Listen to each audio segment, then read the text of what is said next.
Bharatiya Janata party ఆధ్వర్యంలో సిద్దిపేట జిల్లా గజ్వేల్ పట్టణ కేంద్రంలో రాష్ట్ర ప్రభుత్వం సీఎం రేవంత్ రెడ్డి శవయాత్ర నిర్వహించి దిష్టిబొమ్మ దగ్ధం చేశారు. ఈ సందర్భంగా నియోజక నాయకులు మాట్లాడుతూ కాంగ్రెస్ పార్టీ యూత్ కాంగ్రెస్ నాయకులు గజ్వేల్ పట్టణ కేంద్రంలో దేశ ప్రధాని అయిన నరేంద్ర మోడీ చిత్రపటాన్ని తగలబెట్టడం నిరసిస్తున్నామని అన్నారు. నిన్నటి రోజున కాంగ్రెస్ పార్టీ నాయకులైనటువంటి యూత్ కాంగ్రెస్ అంట, అది యూత్ కాంగ్రెస్ మరి ఉత్త కాంగ్రెస్ మాకు తెలియదు, కానీ నిన్నటి రోజున ఏదో వాళ్ళ ఉనికి కాపాడుకోవడం కోసం నిన్న గజ్వేల్ పట్టణ కేంద్రంలో ప్రధానమంత్రి శ్రీ నరేంద్ర మోడీ గారి దిష్టిబొమ్మ మరి వారు నిన్న దానం చేయడం జరిగింది. ఇలా దేనికోసం దానం చేసిరో వాళ్ళకు సిగ్గన్న ఉందా, వాళ్ళకు సిగ్గనిపిస్తలేదా అని చెప్పేసి నేను అడుగుతా ఉన్నా.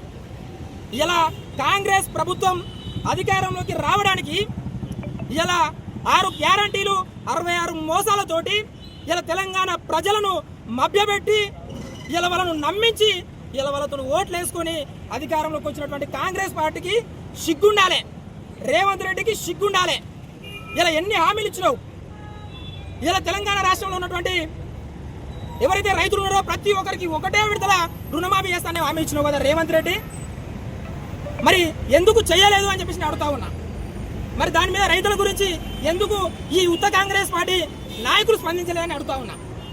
ఇలా అదేవిధంగా రేవంత్ రెడ్డి లగ్గం కాగానే పెళ్లిలోకే పువ్వులలో లక్ష రూపాయలు కట్నం పెట్టొస్తామని చెప్పేసి మాట్లాడినావు రేవంత్ రెడ్డి. మరి ఎటువైంది నీ ₹1,00,000 కట్నం ఎటువైంది? నువ్వు రైతులకు ఇస్తున్నటువంటి 15,000 12,000 రూపాయలు ఎటువైనాయి? ఇలా మహాలక్ష్మి పథకం ఎటువైంది? ఇలా దివ్యాంగులకు ఇస్తున్నటువంటి 6,000, యువకులకు ఇస్తున్నటువంటి కింద ఇలా వాళ్ళకు ఉచితంగా గ్యాస్ సిలిండర్ అనేది ఇచ్చినటువంటి ప్రభుత్వం ఏదైనా ఉంది అంటే అది భారతీయ జనతా పార్టీ ప్రభుత్వము, మా ప్రధానమంత్రి నరేంద్ర మోడీ గారు.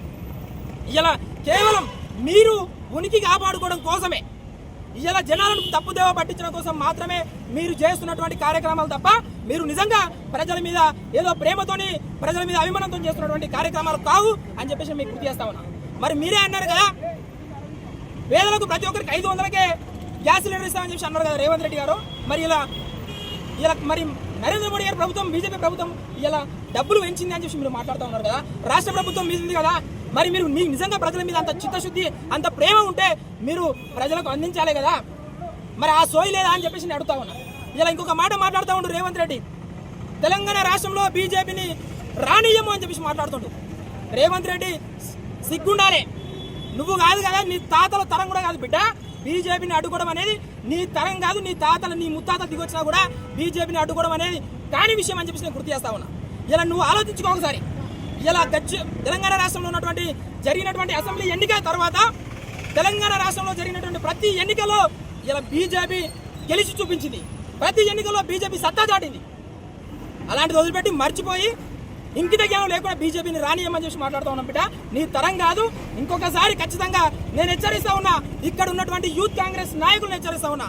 నిన్న ఆ దొరసాని మాట్లాడింది, నర్సరెడ్డి గారి బిడ్డ గారు మాట్లాడింది, బీజేపీ అంటే జై శ్రీరామ్ అంటారని చెప్పేసి అంటే జై శ్రీరామ్ అంటే ఓన్లీ బీజేపీ నాయకులు మాత్రమే మాట్లాడతారా, వేరే వారు మాట్లాడరా?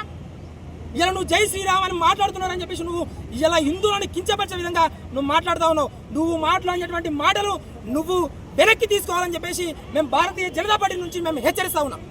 ఖబర్దార్ యూత్ కాంగ్రెస్ నాయకులారా, ఇంకొకసారి భారతీయ జనతా పార్టీకి నాయకులకు సంబంధించి, భారతీయ జనతా పార్టీకి సంబంధించి మా నరేంద్ర మోడీ గారి దిష్టిబొమ్మలు అంటి పెడతాం, మేము ఇష్టం చేస్తామంటే ఎక్కడ కూడా ఊకునే ప్రసక్తే లేదు.